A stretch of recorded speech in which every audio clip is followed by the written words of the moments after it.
ओम साई नाथाय नमः। श्री साई चरित कथा सुनाने जा रही हूँ दोस्तों।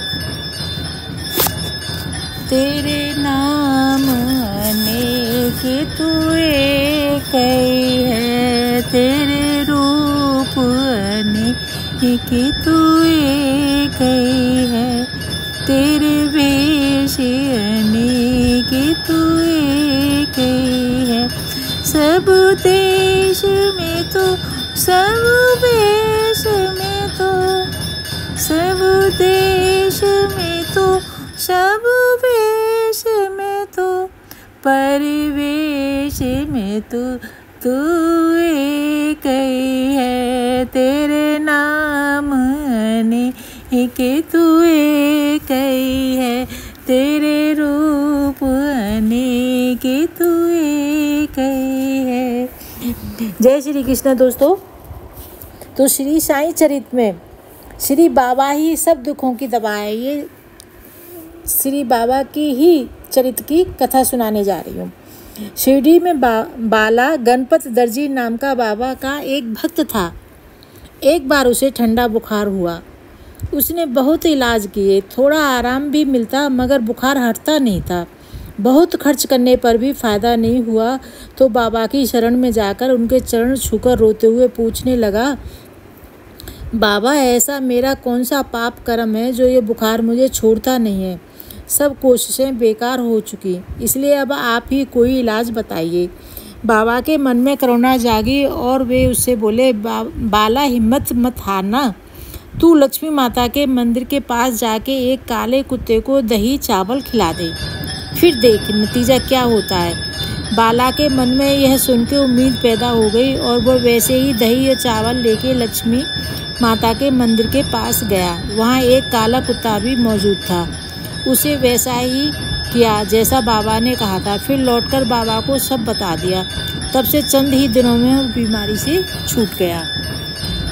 बाबा के पास दवा को देर नहीं, ये दूसरी कथा है।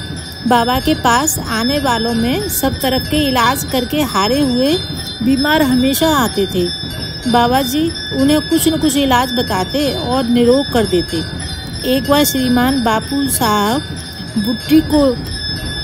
बुट्टी को करे पेट दर्द की बीमारी शुरू हो गई। देखते ही देखते वह पेट दर्द पतले दस्त और कै में बदल गया। उन्होंने भी कई इलाज किए मगर फ़ायदा ना पहुंचा। लिहाजा वह इतने दुबले पतले बन गए कि रोज़ का उनका दर्शन के लिए आना भी चूकने लगा। यह बाबा तक बात पहुंची तो बाबा ने उन्हें बुला लिया और डांटने लगे, अब अगर दस्त को जाओगे या क्या करोगे तो खबरदार, तुम्हारा सामना मुझसे है, यह सोच लेना। यह बाबा का कहना बापू साहब से नहीं था, यह इशारा बीमारी की तरफ से था। और बाबा के मुख से निकले हुए उन जादू भरे शब्दों का असर ऐसा हुआ कि बीमारी उसी पल गायब हो गई और बापू साहब अच्छे हो गए। एक बार ऐसे ही गांव आलंदी से एक स्वामी जी बाबा के दर्शन के लिए शिरडी आए। उन्हें कानों की बीमारी थी।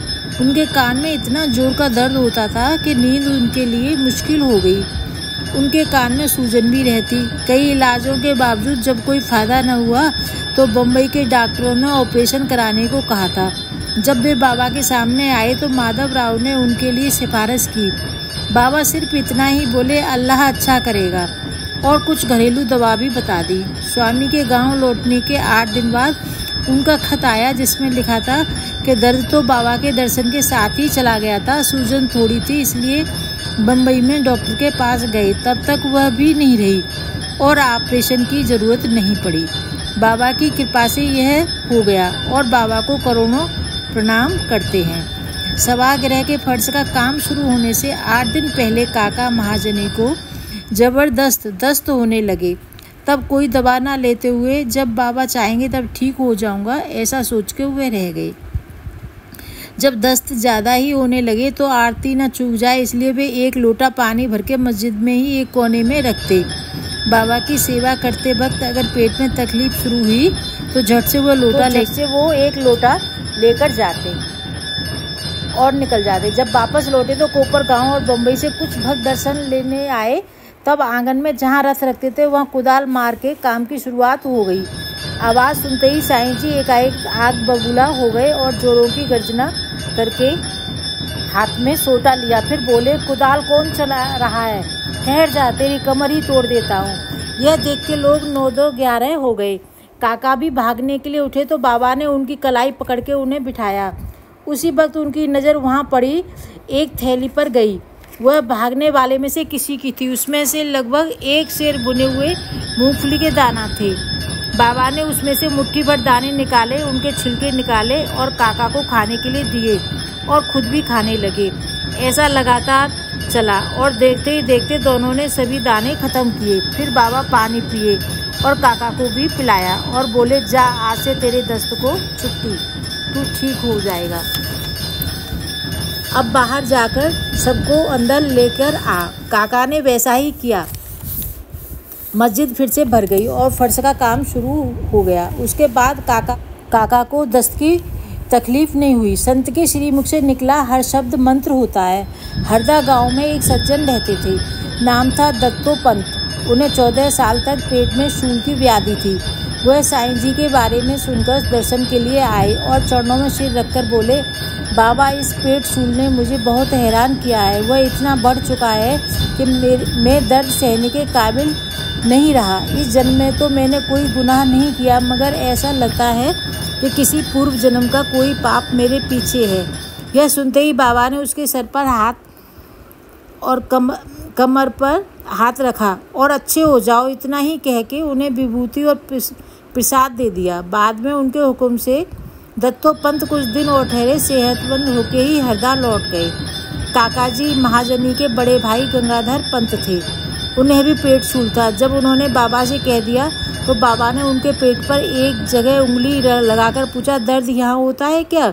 उनके यहाँ कहने पर बाबा बोले, यह दर्द तो अल्लाह दुरुस्त करेगा। और उस दिन से उनका दर्द गायब हो गया।